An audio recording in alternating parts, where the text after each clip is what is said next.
One last question to round us off. It's more of an idea, and I think we've looked at it a little bit.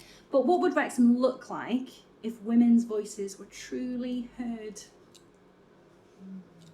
And we're not men bashing here at all. But what would it look like if women's voices were truly heard?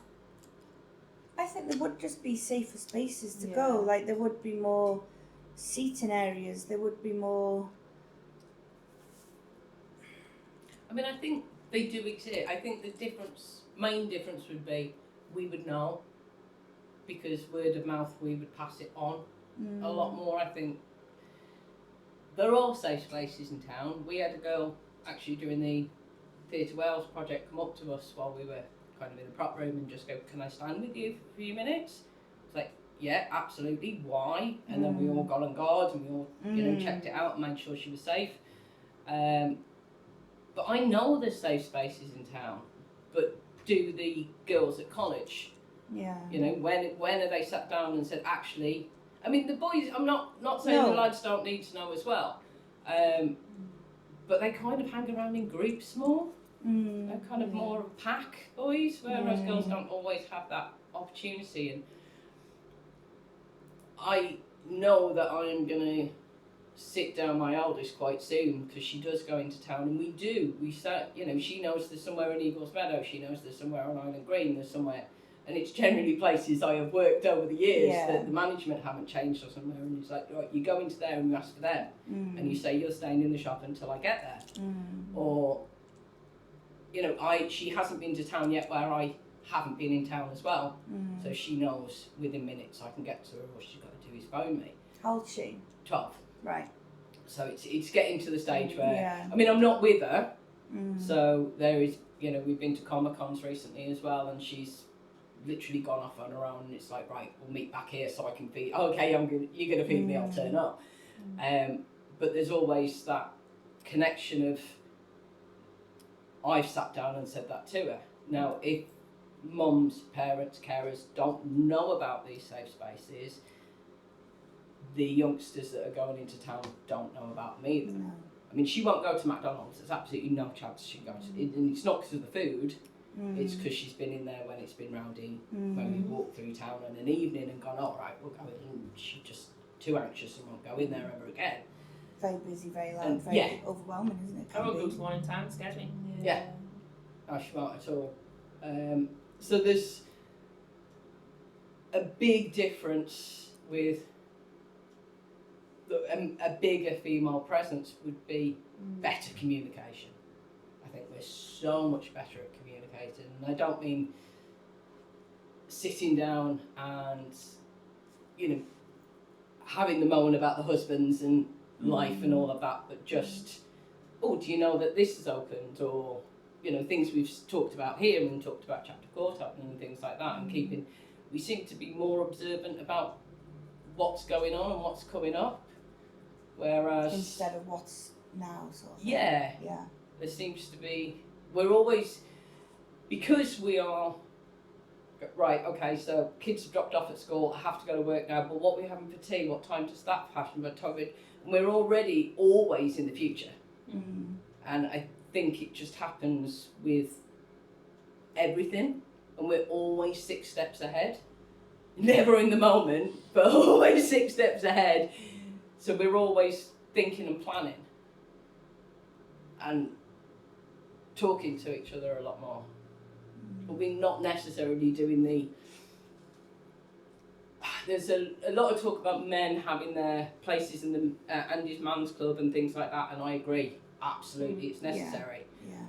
But I don't really know of somewhere that I could go and have that same, oh my God, breakdown without putting it on a burden of your mate who's got exactly the same situation as you going on, without somebody there that's extra to support. And I think if there was, because there's such a thing about men's mental health, and it seems, I'm trying to make a good analysis. So you've got that Black Lives Matter. Well, all lives matter. Yeah.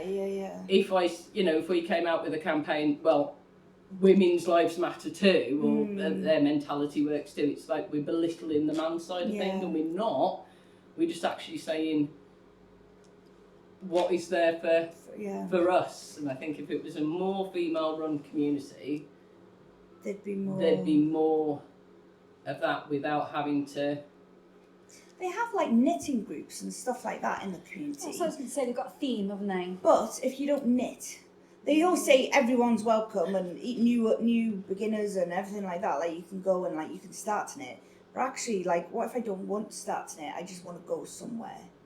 Do you know what I mean? It's also getting to those places. I think talking about actual safety in town as well. I live directly in town centre, so I see it all, and it is sometimes really intimidating. There's not as many police walking past anymore, and obviously you've got the people drinking in the streets, and then it gets a bit rowdy, and then it gets aggressive, and then you're terrified to leave your flat then. And that can be seen everywhere in town. So I think it is like a bit of like a money issue as well, because there's not these services available to help these people that are out on the streets. But yeah, it's terrifying sometimes. Yeah, I've literally written down bus. So one of our youth groups, before they turned 18, whenever we spoke, one of the biggest things for them was buses. Yeah. They need to be able to get on a bus. And that was the safety thing for them. Yeah. There's barely any buses. Yeah. But also, they're not free. They're not reliable. Just let me get on a bus and get to where I'm going safely, reliably. Yeah. And when we think about Wrexham, and we've got like your likes of Caried, New Broughton, Bryn Teg.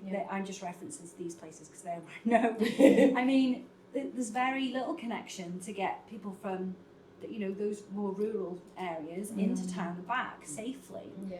And that's always an issue. But it's funny, isn't it, that we've almost gone around the table and the thing that we're talking about is safety. Yeah. Interesting. You're right, actually. Yeah. Well, even taxis though. Even like I can afford a taxi. Yeah. I want to go into town.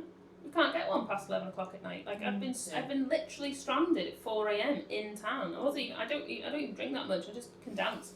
So like not well, but like I can. And like I've had to walk home to New Broughton from town down the roads that have got very limited lampposts. Yeah. There's no one else around. It's super dark. I haven't got phone signal halfway up the road. Like there's so many other tiny bushes everywhere. It's just nightmare, isn't it? But like you can't even get a taxi. Or someone's like, oh, you're already up the road.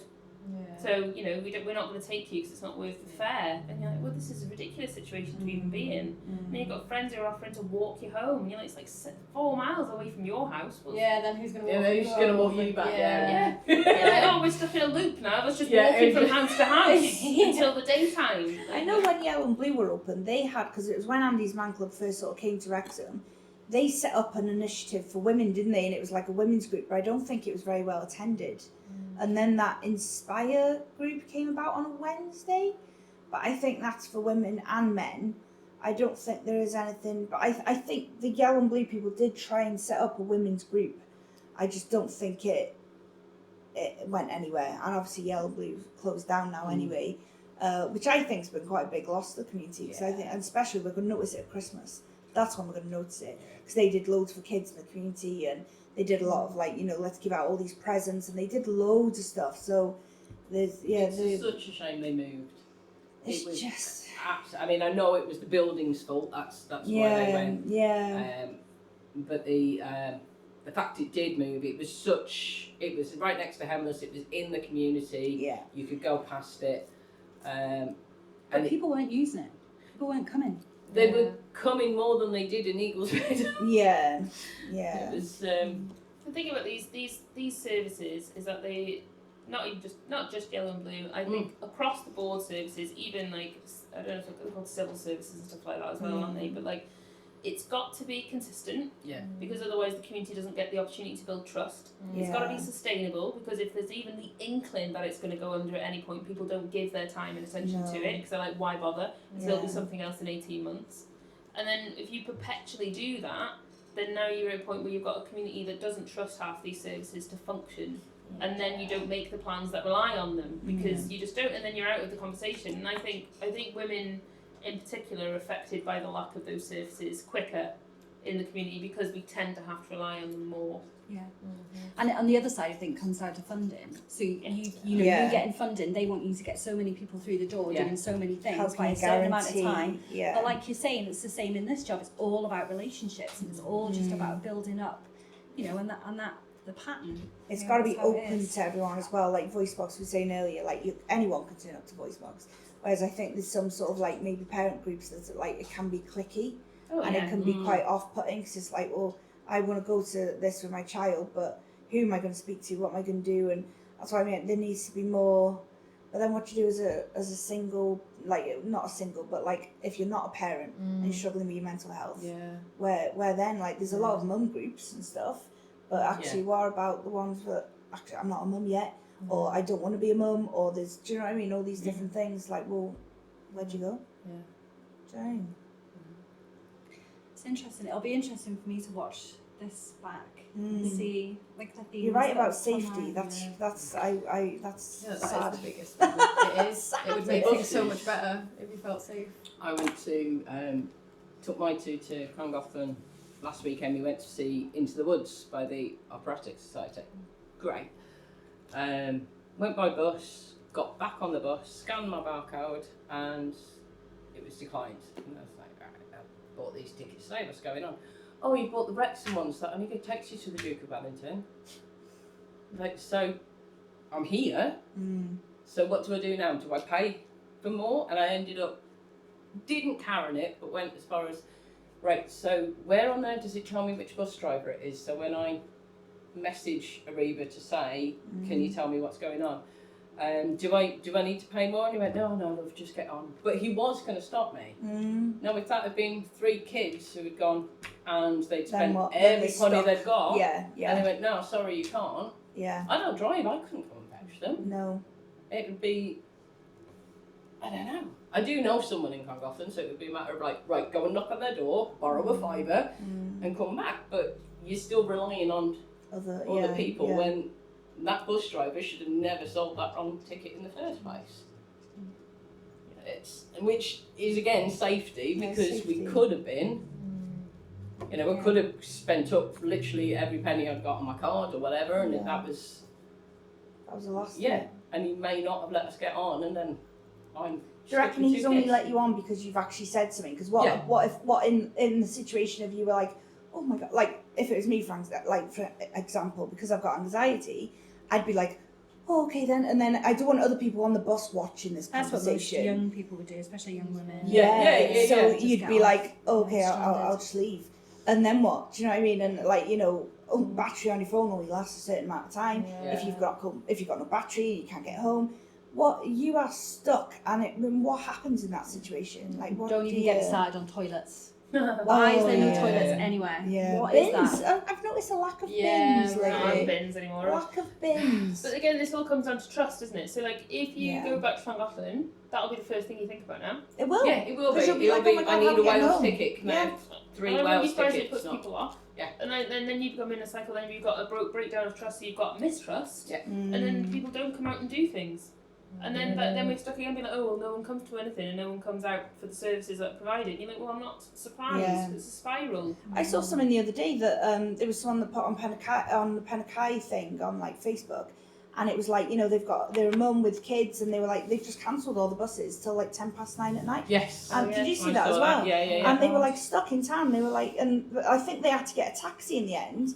But if you haven't got that money and you're waiting and you're at night time and you're in the bus station, there's some areas of town that are safer than others. There's some areas of town that aren't. Do you know what I mean? Like, and you're like on your own with kids. It's late. It's if there's football on, for example. There's so many different factors that. Go on a taxi. Or meet me there at 9 o'clock with kids. There isn't anywhere you can actually comfortably go without. No. What do you say? Yeah. Because my instinct would be Mackie's, but how overwhelming and how busy and how dangerous that can be at times. Do you know what I mean? Like, it's meant to be a place for families. It's not necessarily, But they have to play classical music so people don't fight. I know, they do. And they have do play bouncers on the classical weekend. music. Yeah, exactly. Yeah. That's wild. That's how I mean, dangerous. You want to go to a fast food restaurant with a bouncer. Yeah, it's but. they're there to ensure our safety, aren't they? Bouncers, that's what they're there for. Meant to be. Love your face. I'm going to call this to an end because we're going to melt. Yeah, So it's very let's warm. take a breath. So thank you all so much. And I hope it's something that at least we can facilitate to continue in any format of, you know, just bringing women together and having conversations about stuff. And who knows, maybe we'll come up with this third place. Who knows? Get some super funding for it. But thank you, because I think it's important to have the opportunity to have the conversation. Yeah. Because if we don't have the conversation, recorded or not recorded, then hopefully other people will have the conversation. Yeah. And then everyone's having the Yeah, conversation. it's that awareness then, and everyone Yeah. starts to think like, oh, actually, that's made me think of X, Y, and Z, and then they'll start having those. So it is It starts to vital. trickle, doesn't It it? does. Yeah. That's the point, though, isn't it? That's what we do. Thanks very much.